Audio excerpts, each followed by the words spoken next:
إن الحمد لله نحمده ونستعينه ونستغفره ونعوذ بالله من شرور أنفسنا ومن سيئات أعمالنا من يهده الله فلا مضل له ومن يضلل فلا هادي له وأشهد أن لا إله إلا الله وحده لا شريك له وأشهد أن محمدا عبده ورسوله يا أيها الذين آمنوا اتقوا الله حق تقاته ولا تموتن إلا وأنتم مسلمون يا أيها الناس اتقوا ربكم الذي خلقكم من نفس واحدة وخلق منها زوجها وبث منهما رجالا كثيرا ونساء واتقوا الله الذي تساءلون به والأرحام إن الله كان عليكم رقيبا يا أيها الذين آمنوا اتقوا الله وقولوا قولا سديدا يصلح لكم أعمالكم ويغفر لكم ذنوبكم ومن يطع الله ورسوله فقد فاز فوزا عظيما أما بعد. So the topic of our discussion tonight, insha'Allah ta'ala, is a very important hadith from the sunnah of the Prophet sallallahu alaihi wasallam.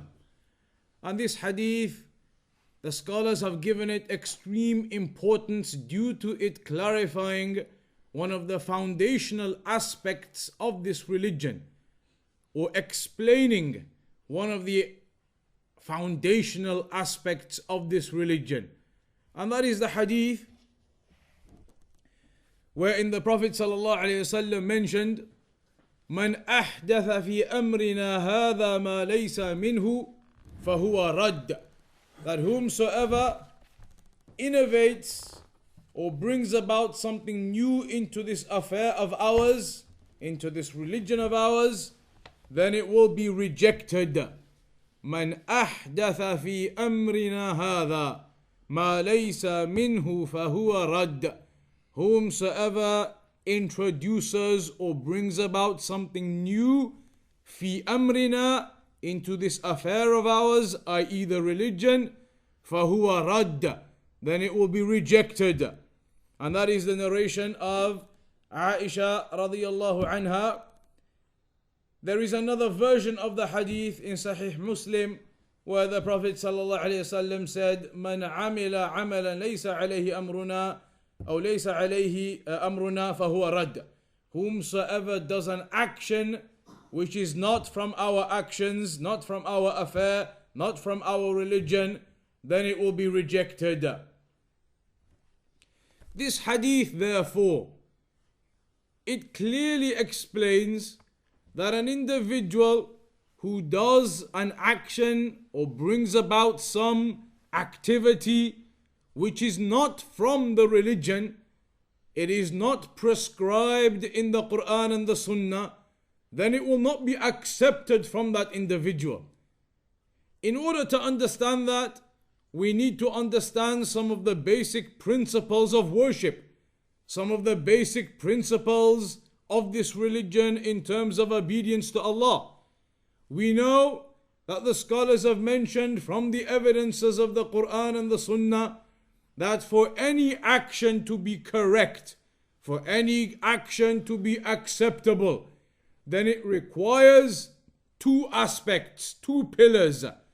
And if we understand what these two pillars are, we understand what these foundational blocks for any act of worship to be correct and accepted are, we'll then be able to understand what the bid'ah is, what the innovation is. So what are those two pillars? Those two foundational pillars that the scholars have mentioned are required for every act of worship to be accepted. They are, firstly, al-ikhlas, that every act of obedience must be done with sincerity to Allah subhanahu wa ta'ala. And indeed, that is the basis of any worship. It must be done sincerely for the sake of Allah. And that we know due to Allah having informed us in the Quran that our creation, the objective of our existence is indeed to worship Allah upon sincerity. In the ayah where Allah stated, وَمَا خَلَقْتُ الْجِنَّ وَالْإِنسَ إِلَّا لِيَعْبُدُونَ, that I did not create the jinn or the humans except to worship me. إِلَّا لِيَعْبُدُونَ.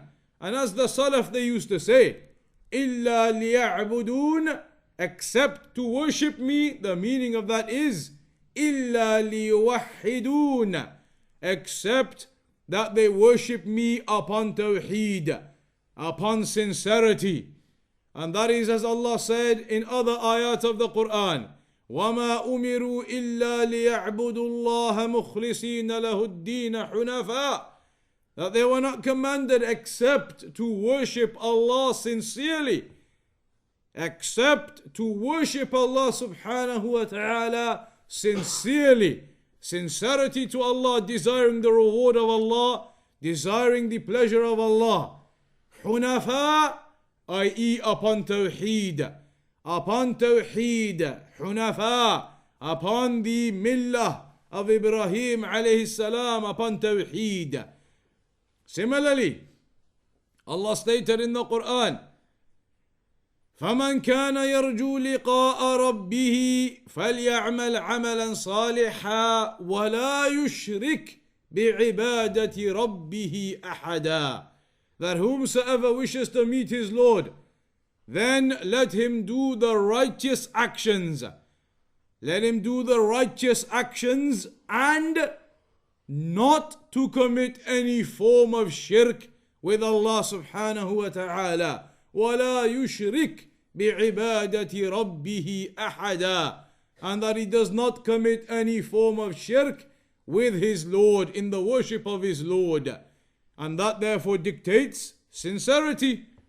Sincerity and tawheed, that a person does not commit shirk, does not direct any of his worship to other than Allah subhanahu wa ta'ala.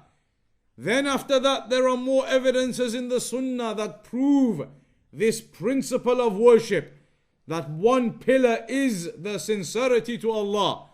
So in the Sunnah there are narrations that speak about the sincerity, about that intention being purely for the sake of Allah.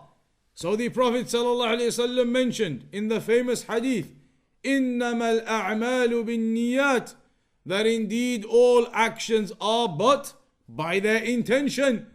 Actions are upon your intentions. And that is as the scholars have said, when you do anything, then you have an intention to do that thing. Whatever that action is going to be, you intend to do the action, to pick up the cup, to drink the water. You make the intention to do the action you're going to do. But then there's another aspect within your intention of great importance, and that is, for whom are you doing this action?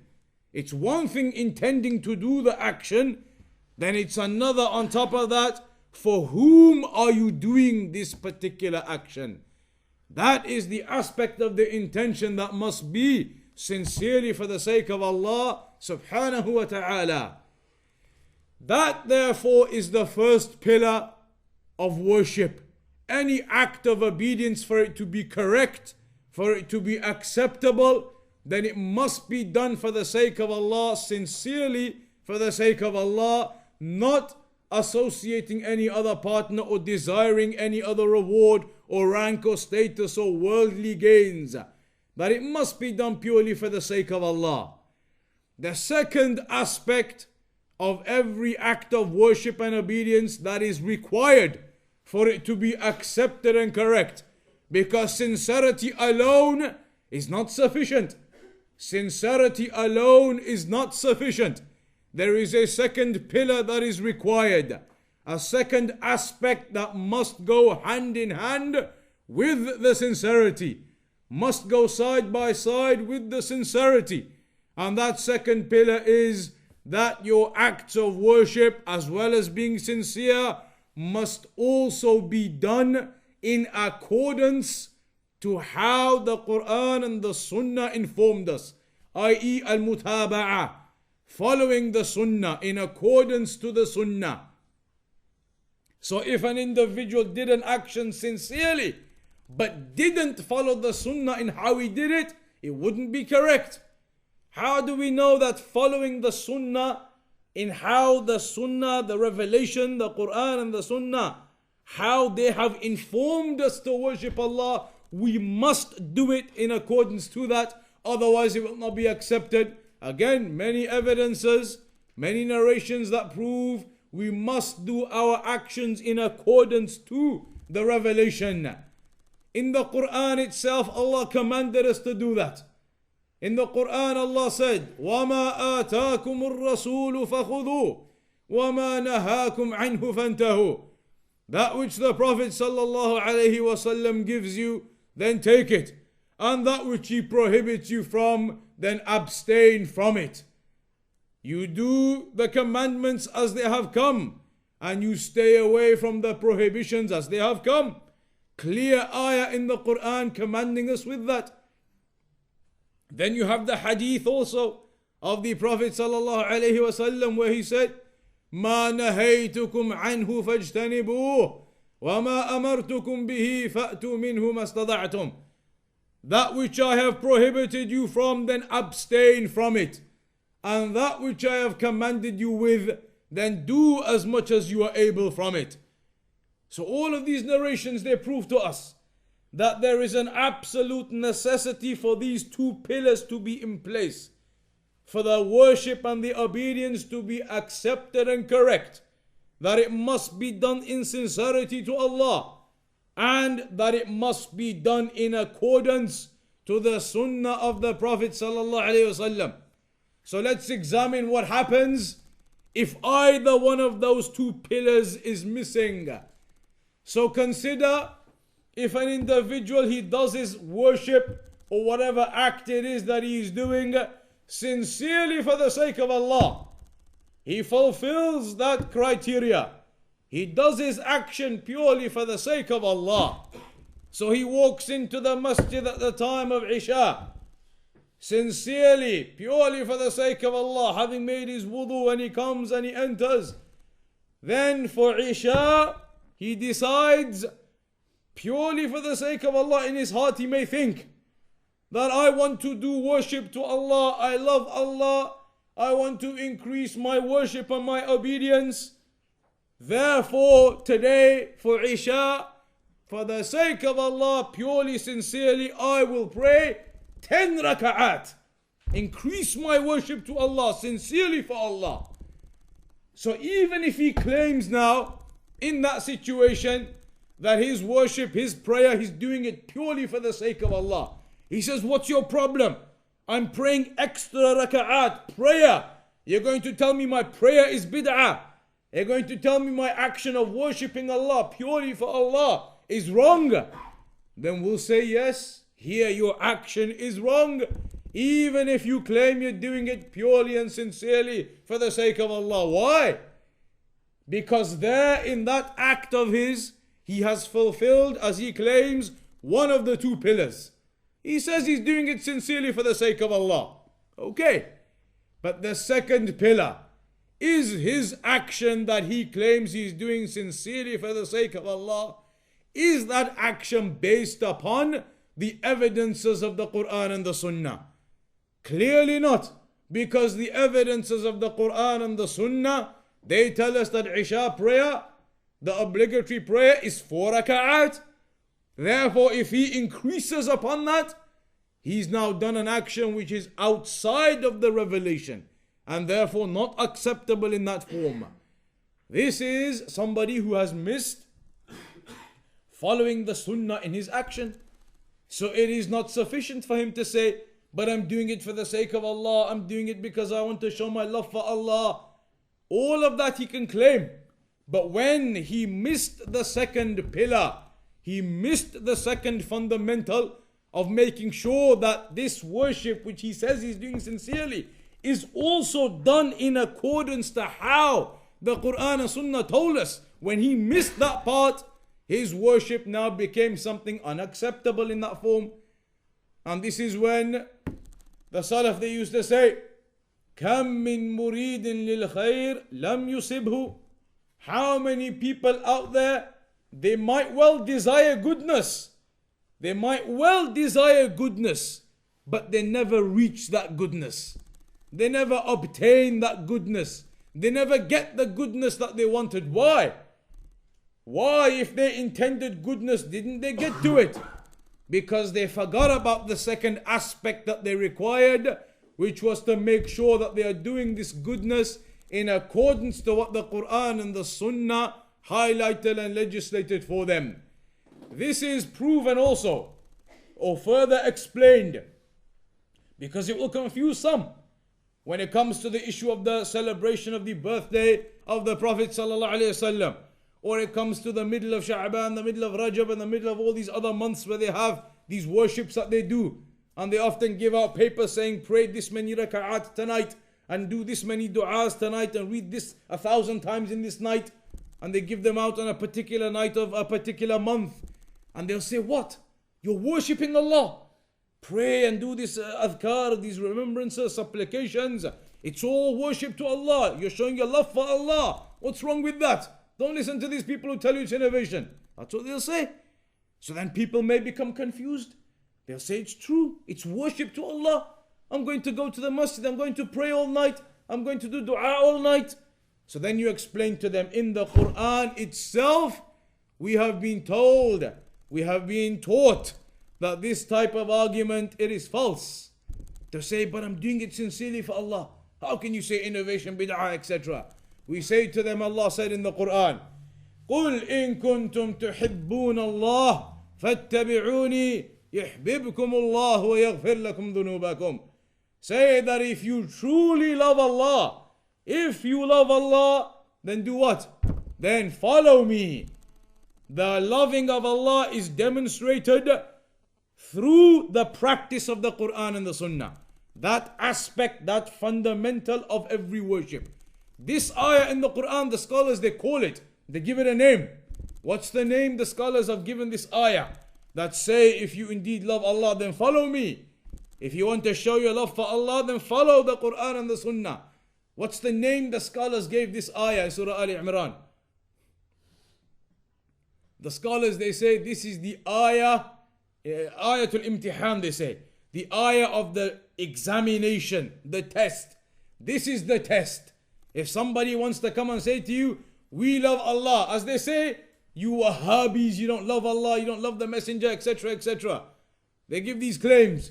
You took all the graves down, you take the tombs down, you don't love the awliya of Allah, you don't love the prophets and messengers, you have no love. This is what they say. Tell them, in the Quran, Allah says, the true criteria of somebody who loves Allah and His Messenger isn't for you to go and make up some sheet telling us to do 1,000 of this dua, 1,000 of that dua on a particular night of the particular month. That is what you have invented yourself. That is not showing love of Allah. Love of Allah, as it is mentioned in the Quran, is that you follow the Quran and the Sunnah and you practice it and you implement it in your obedience and in your worship. That is the one who is showing his love for Allah. That's why the scholars say this is the ayah of the test. The true test for somebody who claims that they are loving Allah, they love the Messenger, they love the religion. This ayah is the test for them. Look at their actions then.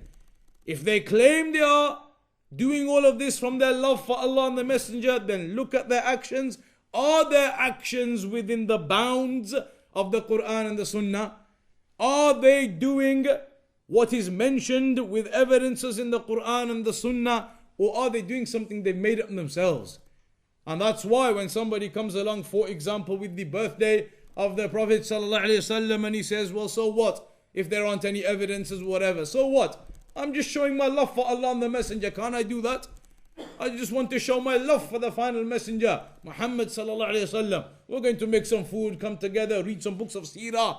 What's wrong with that to do it on this day? To show our love for the Messenger. We say to them, in reality, you have not demonstrated love for Allah and the Messenger in this activity of yours. Because demonstrating love for Allah and His Messenger is not in this way.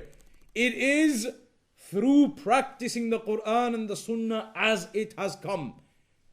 So therefore we understand from that this aspect of following the Sunnah in your actions must be implemented. Any individual who does not do that, he brings about something different, something new, and he says, well, okay, I know there's no evidence, but so what? I'm just doing it to show my love of Allah, my love of the Messenger. That argument straight away is incorrect. Because the love of Allah and the Messenger is in practicing the Quran and the Sunnah, not in inventing new ways from yourself. That is one. Therefore, every act must be in accordance to the Quran and the Sunnah. We understand now, nobody can come along and try to bypass that.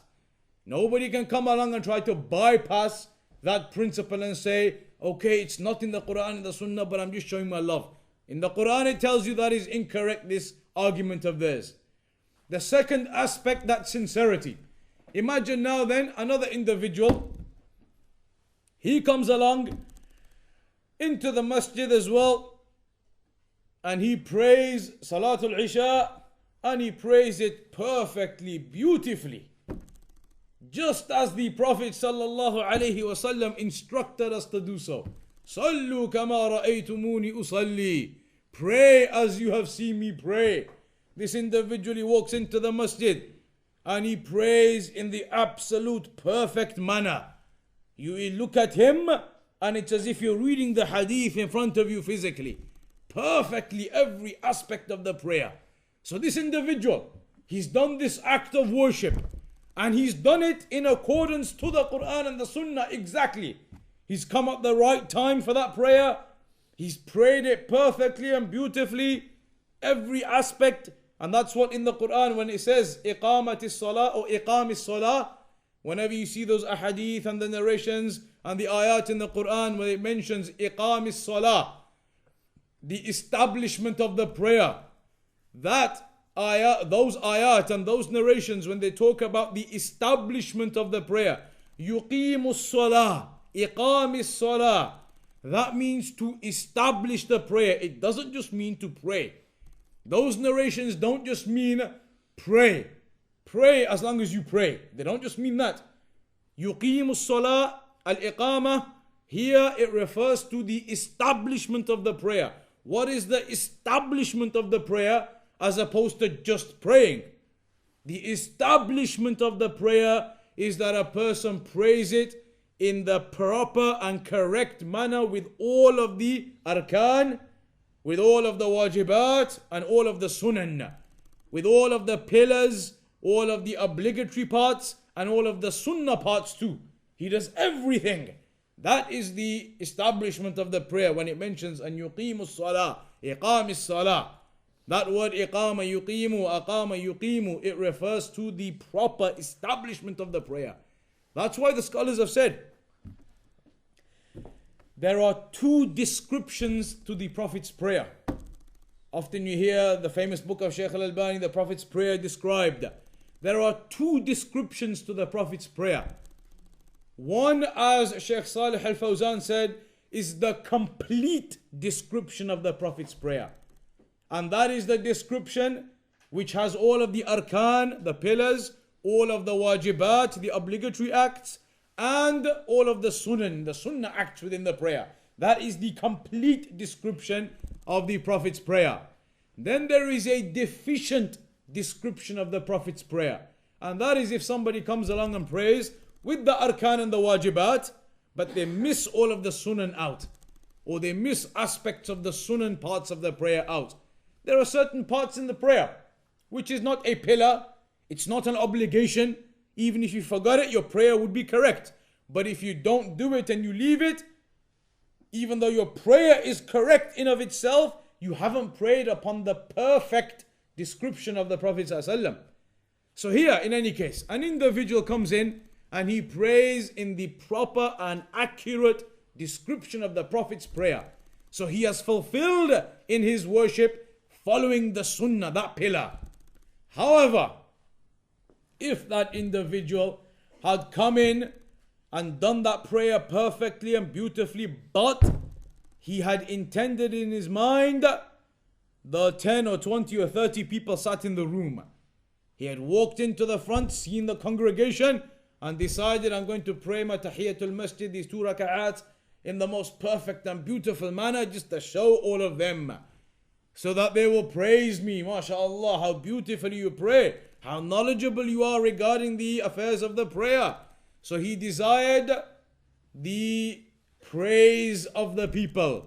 And this is riya, showing off, desiring by your actions other than Allah. And that can be partial or it could be complete also.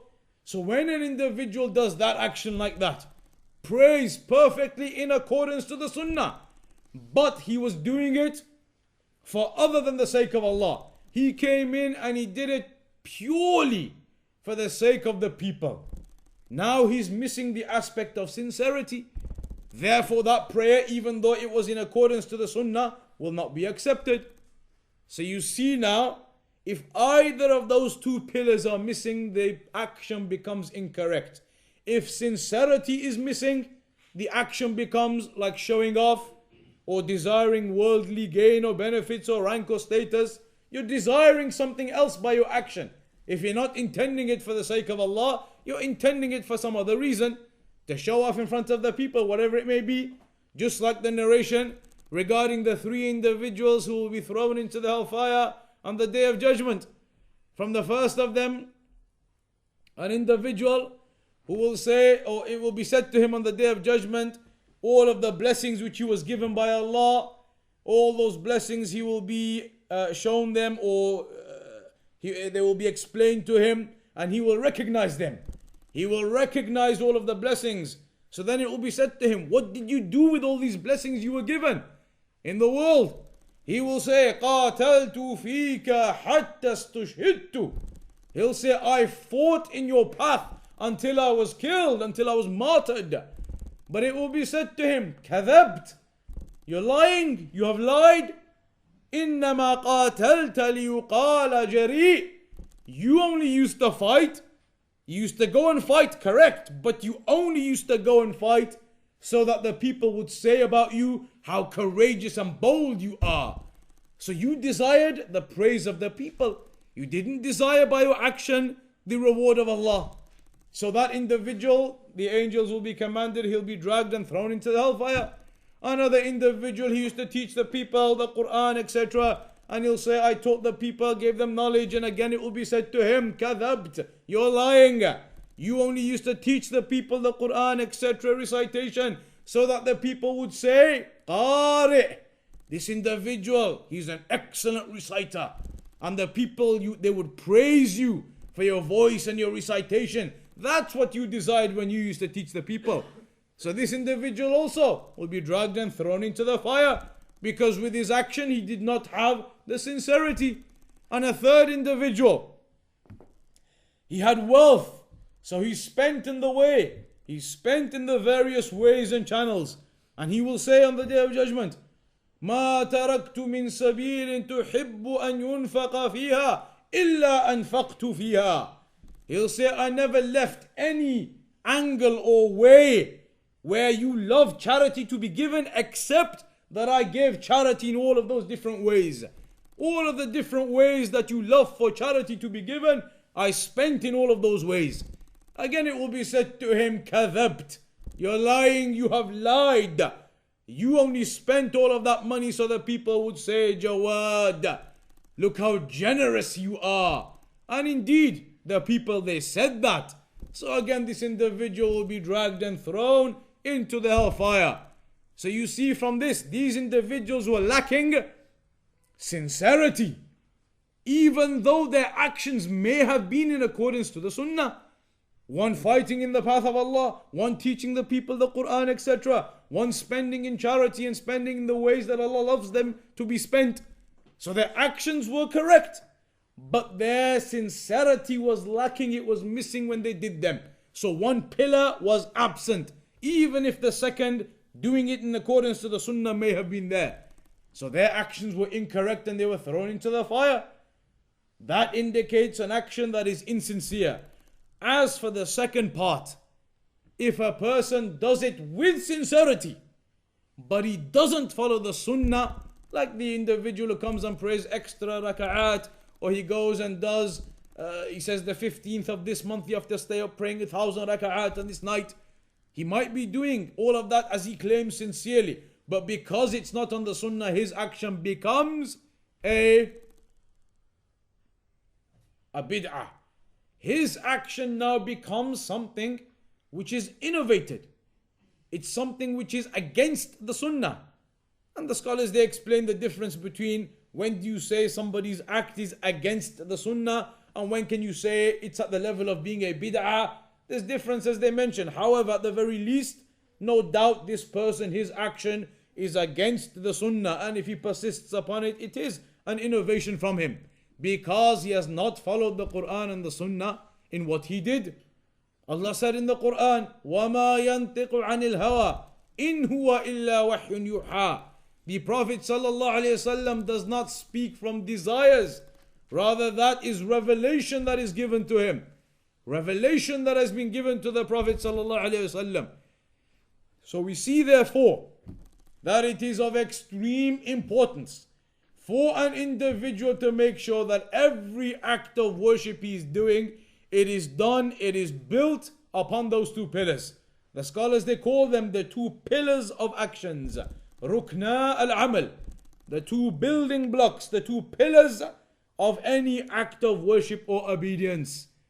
How do you test somebody if they are being sincere or if they are really doing it for their love for Allah? As Allah mentioned in the Quran in the ayah that say, if you truly love Allah, follow me. So if they claim they are doing it for their love of Allah, the love of the Messenger, then look towards their action. Is their action in accordance to the Sunnah or not? And this is the same as what the scholars have mentioned regarding the awliya of Allah. No doubt, there are awliya of Allah, those who are upon obedience and righteousness, translated often as the friends of Allah, the ones who are upon righteousness and obedience. But how do you know if somebody is actually a wali of Allah from the awliya of Allah or not? How do you distinguish? The scholars, they mention that too. And it's the same as what we've been mentioning here with worship. They say, look to that individual's actions. Implement the test upon him. An individual that people say he's from the awliya of Allah. Look at that person. Are his actions, his behavior, his obedience, is it done in accordance to the Quran and the Sunnah or not? And this is what Shaykh al-Islam ibn Taymiyyah, Shaykh Muhammad ibn Abdul Wahhab, rahimahumullah, and others have mentioned. You want to distinguish, is somebody from the awliya of Allah or is he in reality from the awliya of a shaitan? Look at his actions. So now from amongst the Sufis and the likes, they claim that these people are awliya of Allah. They go to paradise at night and they walk around and they come back. They claim all of these things.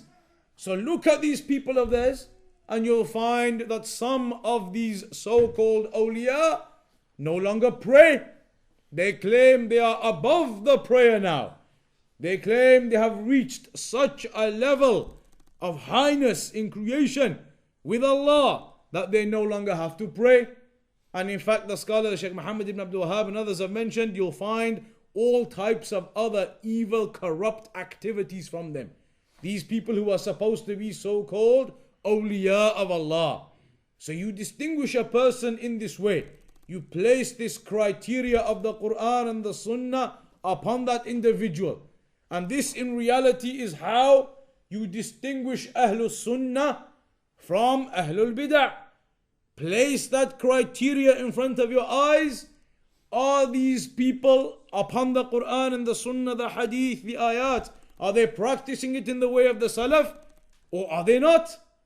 If they are not, then this criteria you can tell from it, these people are not upon the way of the Salaf and these people are. So now, this particular hadith, if we look at it in some more detail.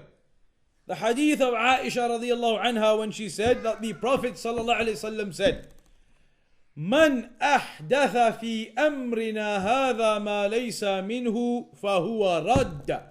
Whomsoever brings about something new into this religion of ours, into our religion, then it will be rejected. As Shaykh al-Fawzan, hafidhahullah, says regarding that, من أحدث في أمرنا. Whoever brings about something into our religion, into our sharia, because we know that the religion is complete. we know that it's not possible for anybody to bring anything new into the religion anymore. How do we know that?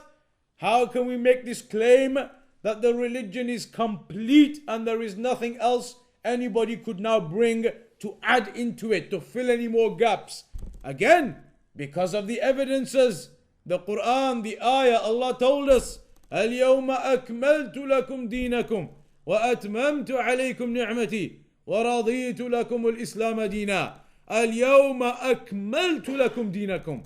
On this day I have completed for you your religion. Allah told us that in the Quran. The religion is complete and there is no more revelation or prophethood after that. لا نبي بعدي, as the Prophet ﷺ said. There is no other messenger prophet after me. So we know that the religion is complete. Allah has explained to us and given us the revelations. The Prophet ﷺ has explained to us and clarified all of that which we require to bring us closer to paradise, and explained and clarified to us all of that which we require to know to protect us from the hellfire. As some of the narrations of the Sahaba, they mention that there is not a single thing that the Prophet ﷺ didn't tell us about that will bring us closer to paradise and keep us away from the fire, to the extent that a bird, it flies in the sky, except that the Prophet ﷺ gave us some knowledge regarding it. In some other narrations, when some of the Jews, they were mocking some of the companions, saying that your Prophet, he even tells you how to go to the toilet. They said, yes, we have been taught even those affairs, how a Muslim goes to the toilet and what he does and how he exits. To that level we have been explained the religion in every aspect. Therefore, it is not possible for anybody to bring anything new. So, man ahdatha fi amrina, whomsoever brings something new into this religion, يعني أوجد عبادة لم يكن لها دليل من كتاب الله وسنة رسوله صلى الله عليه وسلم. Meaning, if somebody makes up some new worship which there is no evidence for it in the Quran or the Sunnah, لأن العبادات, and this is the next principle to take now, لأن العبادات توقيفية. We've already mentioned that every worship must be established upon two pillars: sincerity and following the Sunnah. Now we also understand another reason as to why it is not possible for anybody to make something new or to invent something new.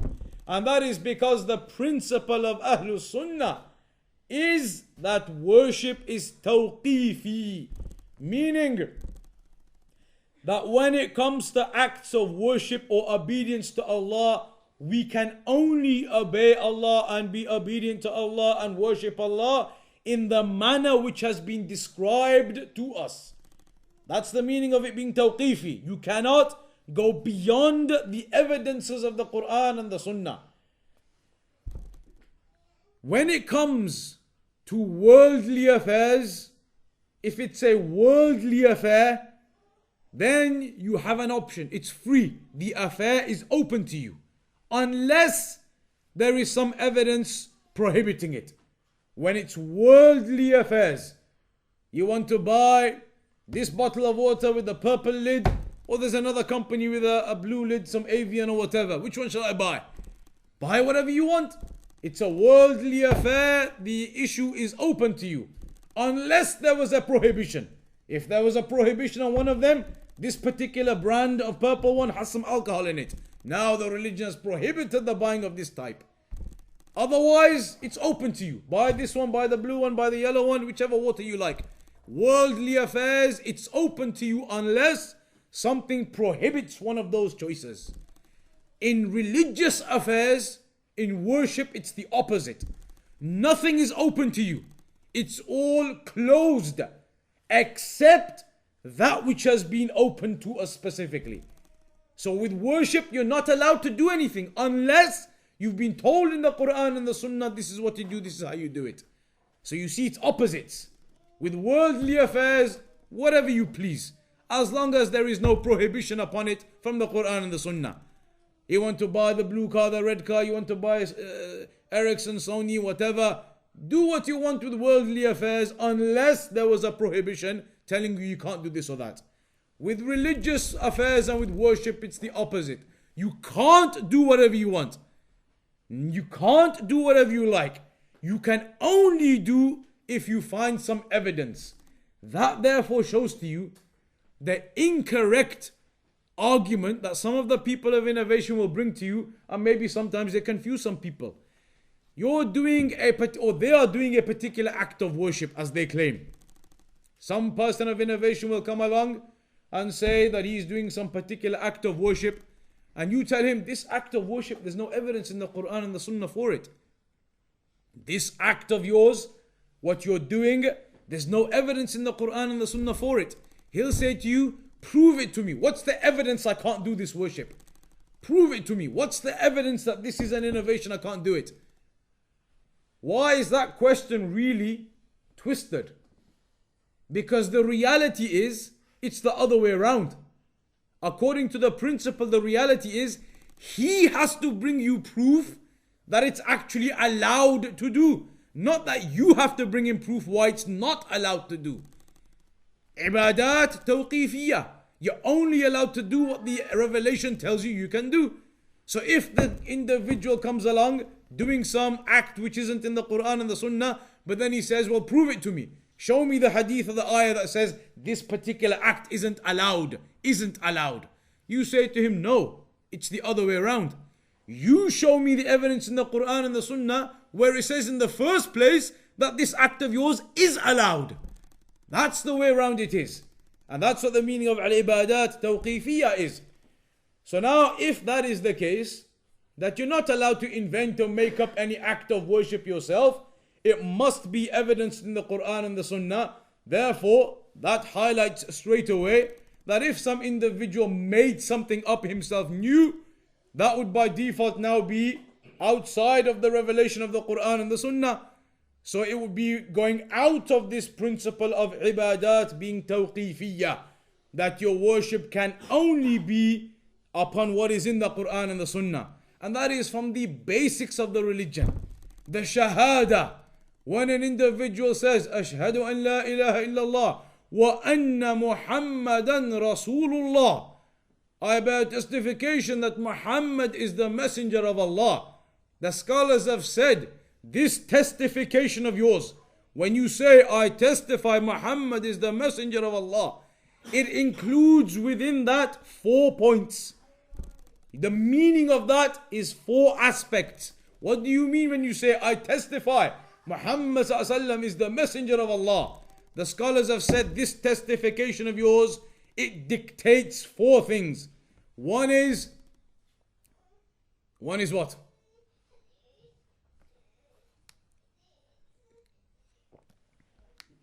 طاعته فيما أمره, that you will obey the messenger of Allah in that which he commanded. واجتناب ما نهى عنه وزجره, and that you will abstain and refrain and stay away from that which he prohibited.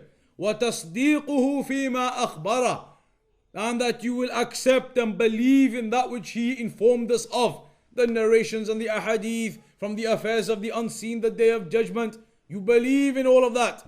And fourthly, أَلَّا يُعْبَدُ اللَّهِ إِلَّا بِمَا شَرَعَهُ, that Allah, you will not worship Allah except in the manner which He legislated. That is from the definition of your testimony. From the definition of the testimony of an individual, of a Muslim, I bear testification that Muhammad is the messenger of Allah. From that is that you will not therefore worship Allah except in the manner which the Prophet ﷺ legislated. So now when an individual makes up the birthday or says you have to do 1,000 prayers on this night, where did the Prophet ﷺ legislate that? Where is the hadith? Where is the ayah? The onus is upon that individual to show you, not the other way around.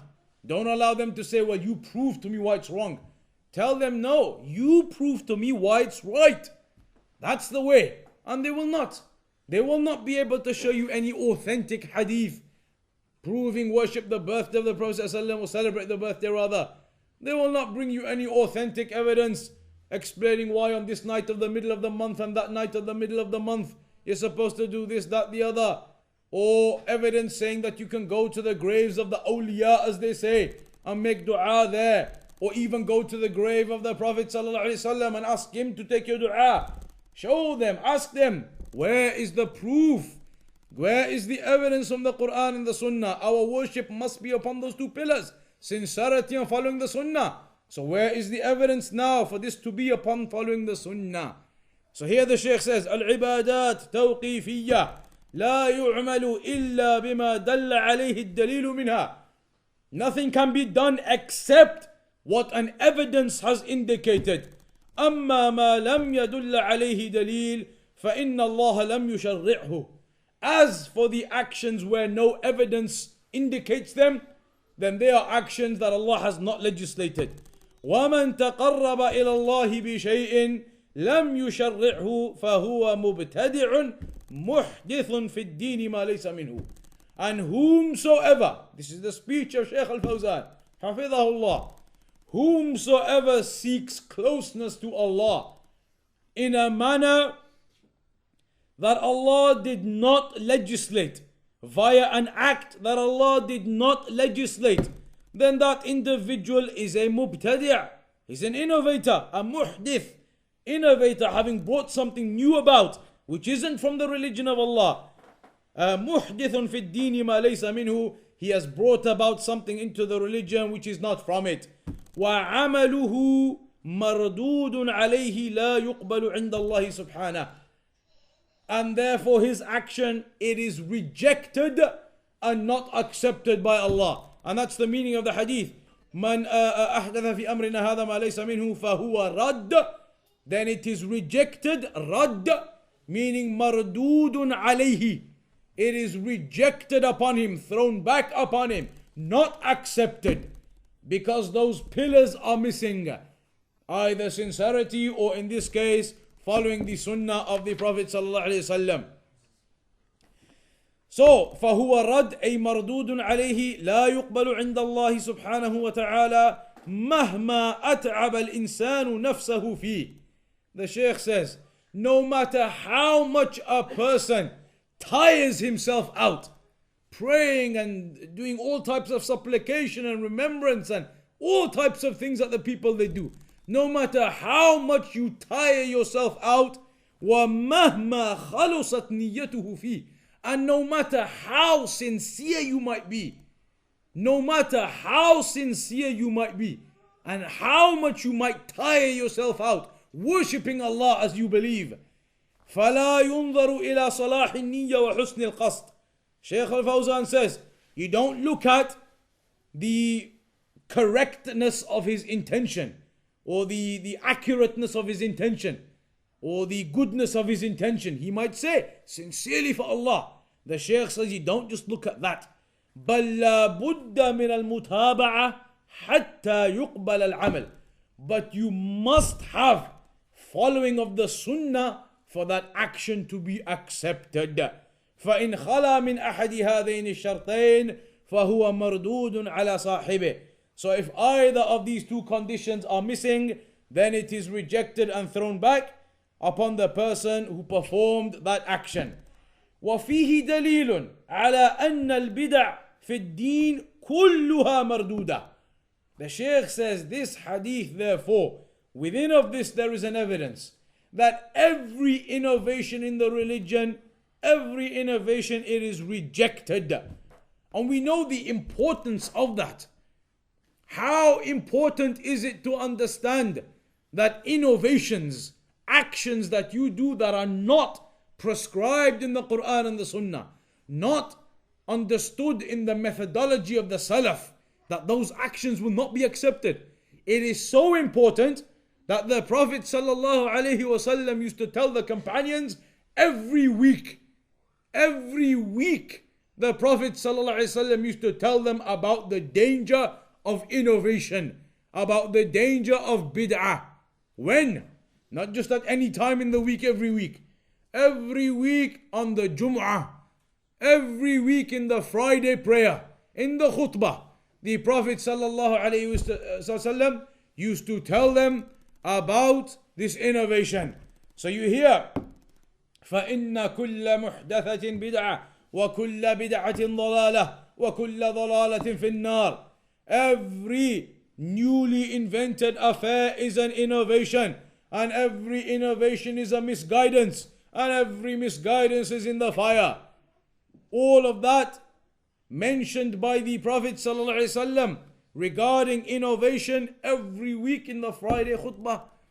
That is the level of importance that was given to understanding that a person must restrict himself to the Quran and the Sunnah and the methodology of the Salaf, and not to exit from that even slightly in any aspect of his affairs. وَهَذَا يَقُولُ, and the Shaykh says, some people will say though, some people will say, what about bid'ah hasana? They will say, what about bid'ah hasana? A good innovation. So some of the scholars, they explain, and one of the easiest ways to understand it is that bid'ah, the word bid'ah, it has a linguistic meaning in Arabic, and it has a legislative meaning in Arabic also, or in the religious term or the religious usage of it. There are certain affairs, because bid'ah in of itself means something innovated, something new, something that the people haven't seen before. That's a bid'ah. So now, if there was an action that is from the Quran and the Sunnah, but it was abandoned by the people, and they stopped doing it, and time went by, generations went by, and this particular Sunnah, it had been forgotten by the people and nobody knew about it. Then somebody comes along and revives this Sunnah. He finds the evidences in the Quran, in the Sunnah, the Hadith, and he revives it amongst the people, tells them, it is from the Sunnah to do X, Y, and Z. So the people, they begin to do it. Now this act, technically, it's a bid'ah amongst the people. How come? Because it's something new. They've not seen this before. But is it a bid'ah in terms of the religious meaning? No. Because that was an action which was in its basis in the original evidence of the Quran and the Sunnah, but it was forgotten by the people. Then it was revived. And that's the example the scholars often give regarding the Taraweeh and praying in the congregation. Often the scholars mention the example of Umar radiallahu anhu bringing the people together and saying this is a good bid'ah. The meaning of that is not that they invented that for the first time. Did the Prophet ﷺ not pray in congregation Taraweeh ever? He did. The Prophet ﷺ prayed in congregation the Taraweeh. Then it was left. And then Umar radiallahu anhu brought it back. So when he brought it back, this action, was it something new he invented, or was it something that was actually from the Quran and the Sunnah? Something the Prophet ﷺ had done himself. So that was not an innovation, a bid'ah. So when we talk about that, that is where sometimes you might hear the term bid'ah hasana. Sometimes people try to confuse it. That in reality is reviving a sunnah that is from the evidences established and proven, as opposed to somebody who comes along now and says celebrate the birthday, that's a bid'ah hasana. Or go on the middle of the night of this month and do this many du'as, bid'ah hasana. Incorrect. These actions of theirs were never evidenced or proven in the Quran and the Sunnah. They were never from the Quran and the Sunnah. He hasn't revived anything. He has truly innovated something new into the religion. So not to be confused by this type of thing where it's mentioned bid'ah hasana, a good innovation. Those types of affairs, when these people speak about them, it is not as they attempt to portray. Similarly, the second narration, مَنْ عَمِلَ عَمَلًا لَيْسَ عَلَيْهِ أَمْرُنَا. Whoever does an action which is not from the actions of the religion, it will be rejected. What is the difference between the two narrations? One says whoever man ahdatha, whoever brings about some new action into the religion, it won't be accepted. The second one says whoever does a new action which is not from the religion, it will not be accepted. The second narration indicates that even if you yourself are not the one who innovated this action, as long as you perform it, as long as you perform this action in following some other innovator, then your action is still not accepted. You're now following innovation and performing innovation after other innovators. They may be the ones who did the bringing about of this new action, but you are following in their footsteps and performing it, then your action is still rejected and incorrect. Lest anybody comes along and says, the hadith says, whoever innovates, somebody says, I never innovated. I never made up the birthday of the Prophet ﷺ. Our Imams told us about it and I'm just doing it. I'm just doing what the Imams told us, the evidences that they gave us, and following that. Tell them no. The second narration, Man amila amalan. Whoever performs an action, even if you're not the one who brought it about, you're not the one who innovated it, you performing it, then you are included in this narration now that your action is rejected. It is not accepted. Just to mention also, some of the narrations that are mentioned from the Sahaba and the Salaf and the scholars regarding innovation. There's a narration from Abdullah ibn Umar. Abdullah ibn Umar radiyallahu anhu, he says, ما فرحت بشيء من الإسلام أشد فرحا بأن قلبي لم يدخله شيء من هذه الأهواء. Abdullah ibn Umar radiyallahu anhuma. Now consider, this is the importance they gave to this blessing of being rightly guided and staying away from innovations and desires. He says, I have never been happier with anything else in Islam, never been more happier and overjoyed than the fact that my heart, no desires ever fell into it. These desires of deviation and innovation and misguidance. He said, I've never been happier with anything other than this fact, that my heart was preserved from these desires and deviations and innovations from entering into it. You have the other famous narration of Ibn Sirin, where two individuals, they came to him and they said, we want to speak to you about some affair, and they were deviants. So he said, no, leave. They said, okay, let us recite some Quran to you. He said, leave, get up, go. Otherwise I'm going to get up and go. So they went. The people said to him afterwards, they were deviants. The people said to him, when they came and said, we want to talk to you about certain affairs, fair enough, you said to them, I don't want to speak to you, deviants, etc. But when they said, we just want to recite Quran to you, you still told them to go. Quran, what's the problem there? He said, even the Quran, I do not wish to hear it from those individuals, those deviants, those innovators, those people outside of the correct methodology, lest they alter or distort some of the Quran and it falls into my heart and it becomes settled in my heart and I'm unable to exit it. And this is why the scholars, they explain so much that the way or the methodology of Ahlul Sunnah is to avoid falling into argumentation and disputation with the people of innovation, and to avoid sitting with them and accompanying them. Consider the narration of Al-Hasan. He said, لا تجالسوا أهل الأهواء ولا تجادلوهم ولا تسمعوا منهم. Three things. He said, don't sit with the people of desires, the people of desires, innovation, deviance. Don't sit with them. That's one. لا تجادلوهم. And don't debate with them. Don't get into argumentation and debates, because that's what they want. They want to come and say, so you people say that Allah has names and attributes, but our Imam told us X, Y, Z. They want to get into debates and disputations and attempt to confuse. Don't get into these debates and disputations and argumentations with the likes of these people. And thirdly, وَلَا تَسْمَعُ مِنْهُمْ. Let alone, don't sit with them, don't debate with them. Thirdly, لَا تَسْمَعُ مِنْهُمْ. Don't even listen to them, to the people of deviation and innovation. This does not mean, however, of course, a person has somebody from his relatives, friends, you can give him da'wah. He's a simple person. He's been deviated by others. He doesn't know anything himself. These narrations don't mean you're not allowed to give da'wah to anyone. Of course, you're able to give them da'wah and explain to them. But for those who are known, as Shaykh Rabia said, those who you know, they're not really looking for the truth. They are there every time they come to you to debate and to argue. No matter what you give them, they want to continue debating and arguing, and they don't get anywhere. Those types, Shaykh Rabia said, don't bother.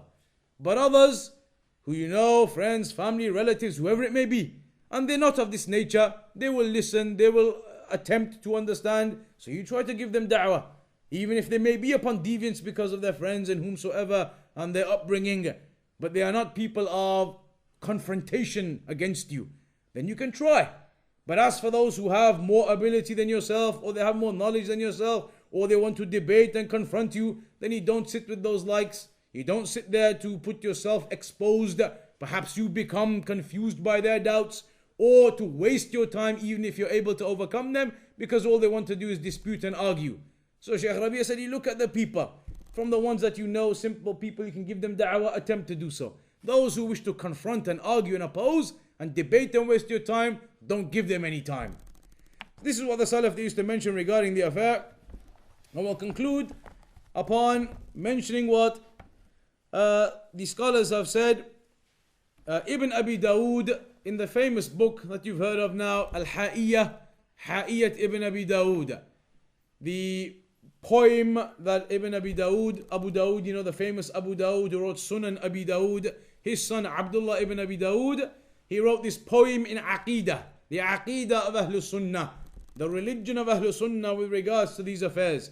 He opened up that poem, the opening lines, he explained in those lines the basis of our religion. Because the poem is about Aqidah, various aspects of Aqidah.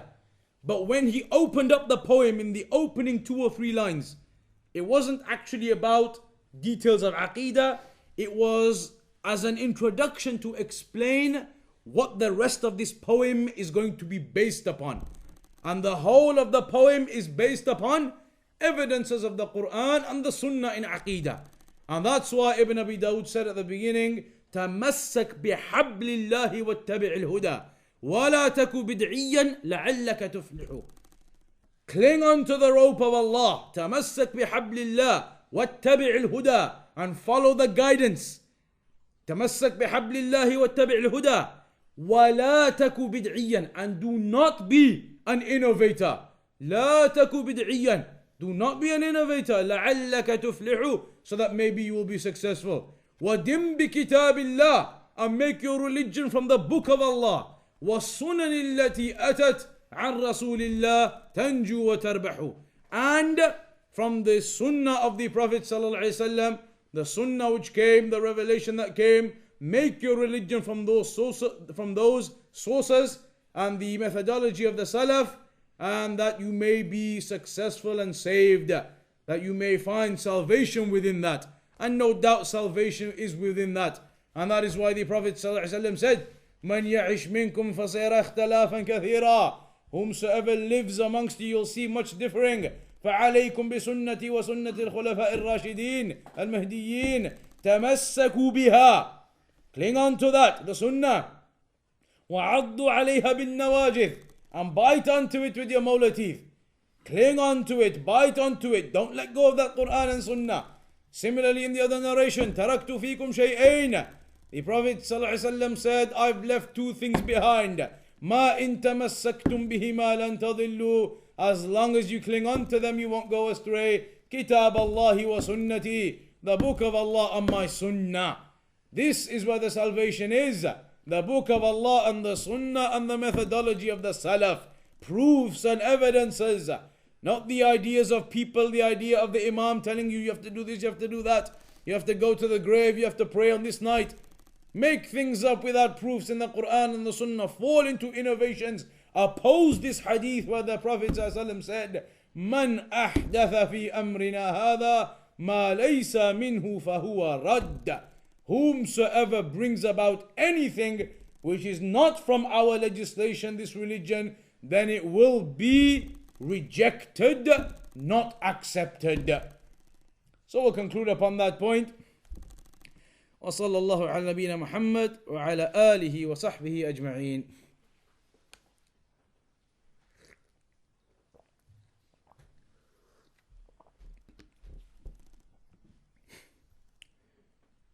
If there's any questions and we're able to take them,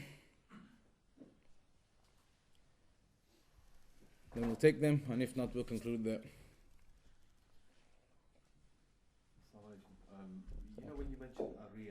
Let's just say somebody fell into it, went to the masjid, prayed their salah, and then they, within themselves, they realized that they did that.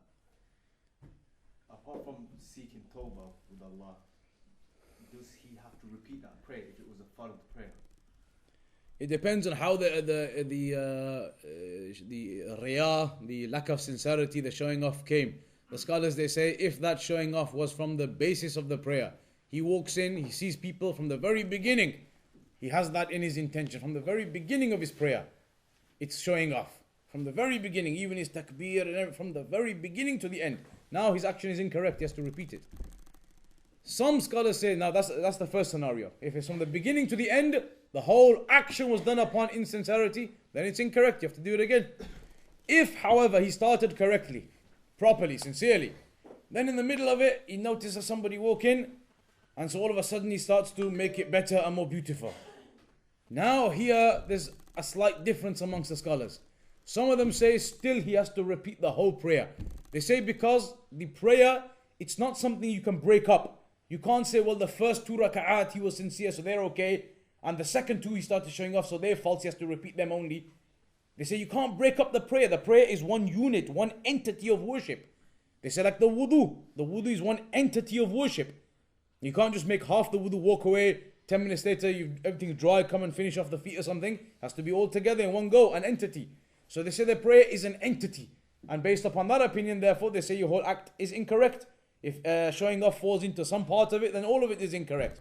However, some of the scholars, they say it's possible to say that if that person, the showing off fell in at some part within the action, then the opening part of it is correct and he'll be rewarded for it, and the end part is incorrect. That's mentioned by Ibn Rajab in his explanation of the 40.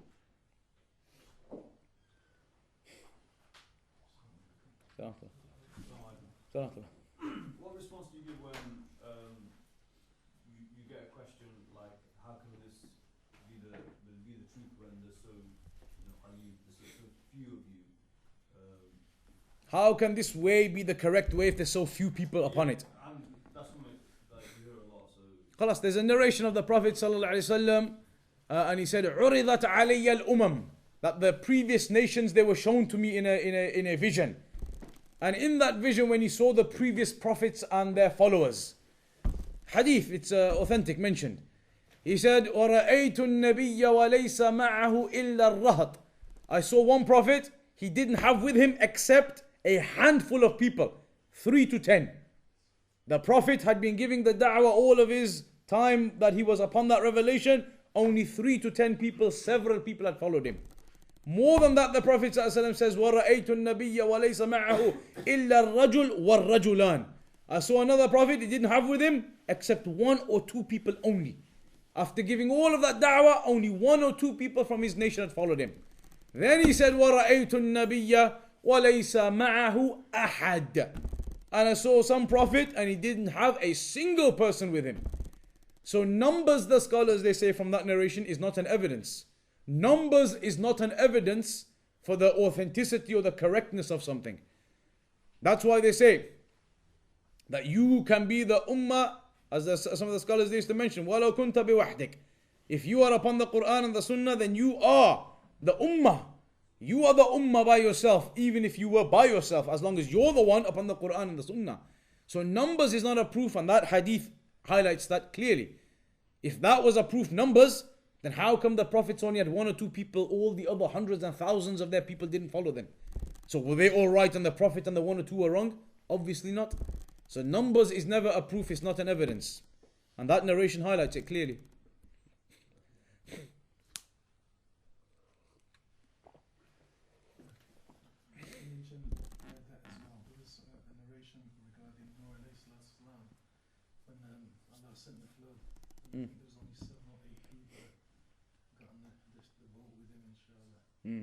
Sahih.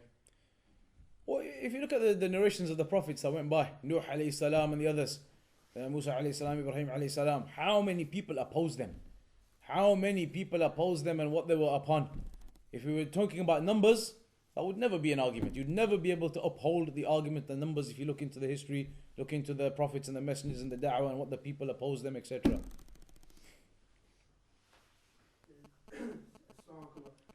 regarding the question of obviously the beard, a lot of people will refer back to the narration of Umar, the Islam. Yeah. What response would you give to people, where they keep on saying that it's just Islam? We all know that that's what Allah said. Let your beard flow. Sorry, one second.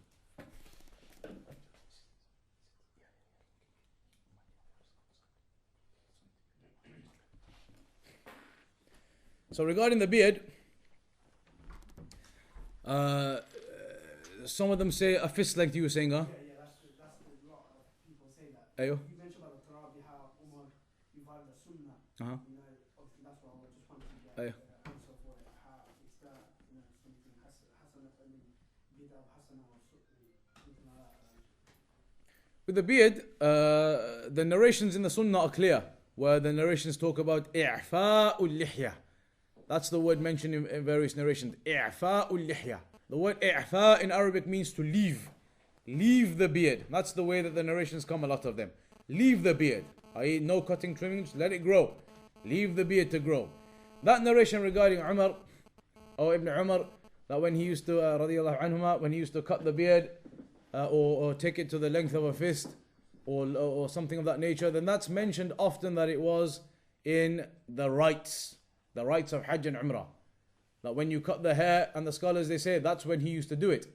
So even if the scholars who don't take the opinion that you can cut your beard to a fistful or cut it at all, they say if you're going to take that opinion and that evidence, then you should only do it in Hajj and Umrah, because that's when he only used to do it. He never used to do it outside of that.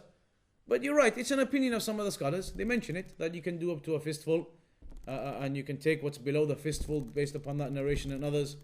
So with that, because there is an authentic evidence for it, there is an authentic narration from some of the Sahaba regarding it, then it's not something that you would have too much severity upon. You have to distinguish between some issues that are issues where the differing is based upon authentic evidences and it's wasi', as the scholars say. There is some leeway in those issues. It's like some of the common fiqh issues. After the ruku', do you put your hands on the chest again, or do you leave them down by your side? There's authentic evidences and arguments for both sides. There are evidences and proofs for both sides to highlight why it should be this or why it should be that. So in those types of issues, where it's not an issue of fundamentals or principles of aqidah, it's an issue of fiqh, an issue of what do you do here, hands there, evidence says this, evidence says that, hadith here, hadith there. It's a bit more spacious and a bit more leeway. So you wouldn't say to somebody who puts their hands on their chest, you're a mubtadi' for doing that. And somebody leaves it down by the sides, but you believe it should be on the chest. You don't say to somebody who leaves it down by the sides, therefore you're a mubtadi'. That's not correct. For those types of issues where there is some leeway in them, then it's possible to have that leeway in them. And there are evidences, and the scholars have proven and shown the evidences on both sides. And it's not issues that are from the fundamentals or the principles of aqidah or salafiyah. So those, there can be something more spacious within them. So when do you call someone innovator? So an individual who opposes the usul, he goes against the principles of the religion, or he brings about some act which opposes the clarity that the Quran and the Sunnah has given regarding certain acts of innovation or certain acts of revelation. When a person opposes those types of affairs, clearly when he opposes the usul, he opposes the fundamentals or the principles of Salafiyah, the methodology of the Salaf, and he calls to something that is against that, in opposition to that, whether it's in the affairs of Aqidah, the names and attributes, or other affairs, in the affairs of the other principles of Salafiyah, in terms of how you deal with the people of innovation, al-wala wal-bara, all of these are from the usul. An individual who goes against those types of affairs and persists upon them, then that would be termed an innovation. Or a person who brings about some activity that is in opposition to the Quran and the Sunnah. No evidence for it, no basis for it. Because bid'ah as well, we didn't get into it today, but there's different types of bid'ah. So you have, for example, bid'ah idafiyah, and you have bid'ah asliyah. A bid'ah, from the basis, a bid'ah can be originally a bid'ah, meaning that there's absolutely nothing in the Quran and the Sunnah that shows that. Somebody just makes it up. There's another type, bid'ah idafiyah, that maybe the basis of that worship is in the Quran and the Sunnah, but this individual has done something to it to take it outside of the basis that was mentioned in the Quran and the Sunnah. So for example, in the Quran and the Sunnah tells you about supplications, adhkar, dua, all of that is good to do. To make adhkar and supplications and dua. But if somebody now takes that from the Quran and the Sunnah and puts it into a place, for example, he says, these adhkar and supplications that are mentioned in the Quran and the Sunnah, they have to be done every day, 2.5 hours after Isha. That's the time. 2.5 hours after Isha, you have to time it. That's when you do all these supplications. Now that's a bid'ah. It's a type of innovation. And you could say it's idafiyya because the asl of the worship, supplications, remembrance, dua, that's in the Quran and the Sunnah. But the manner in which he's doing it, or the number of times that he's doing it, or the place in which he's doing it, something additional he's done to that original act, which has now taken it out into an innovation. So there's more debate that can be mentioned regarding that as well, of how to understand which is which type of innovation. And sometimes the scholars, they say, we mentioned it briefly, if an individual does something which is not from the Quran and the Sunnah, if it was a one-off event, he did it, one-off event, and it wasn't something he persists upon, initially the scholars, sometimes they mention that maybe initially you wouldn't term it straight away bid'ah mubtadi'ah. But if he persisted and he continued and it became known that this is his way now, you could say he's upon bid'ah. But a person does it on a one-off, it could be a mistake or it could be his misunderstanding. Sometimes the scholars, they say as a one-off, initially you would say no doubt still, it is khilaf sunnah. It is in opposition to the sunnah. But when it becomes clear he's persistent and this is the way, you can say he's a mubtadi' and innovator. You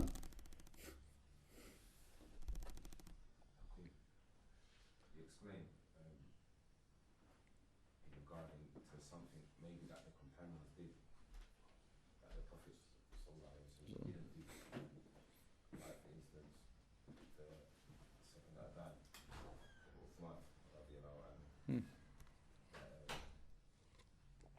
So, with the companions, firstly we know the sunnah, when we talked about now that the second pillar has to be following the sunnah.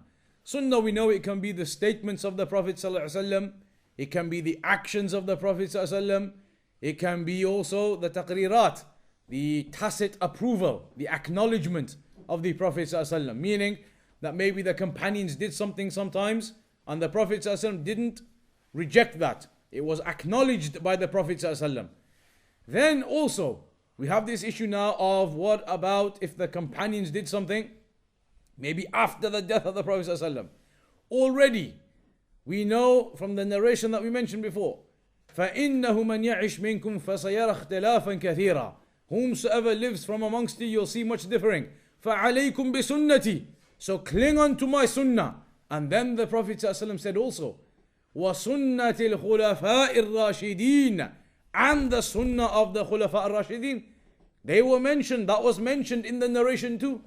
So now if one of the Khulafa al-Rashidin, like this example of the adhan on Jum'ah, the second adhan on Jum'ah, if that now occurs, then that occurs within the bounds of what the Prophet ﷺ has told us. Stick to my sunnah and the sunnah of the Khulafa al-Rashidin.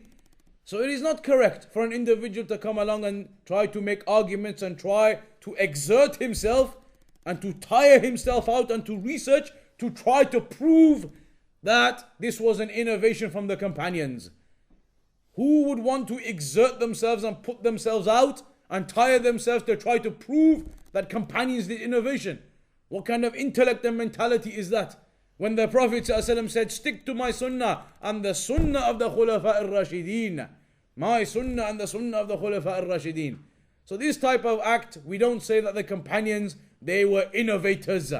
We don't say this, and we don't say they innovated. And this is falsehood that has appeared from certain individuals of our time now.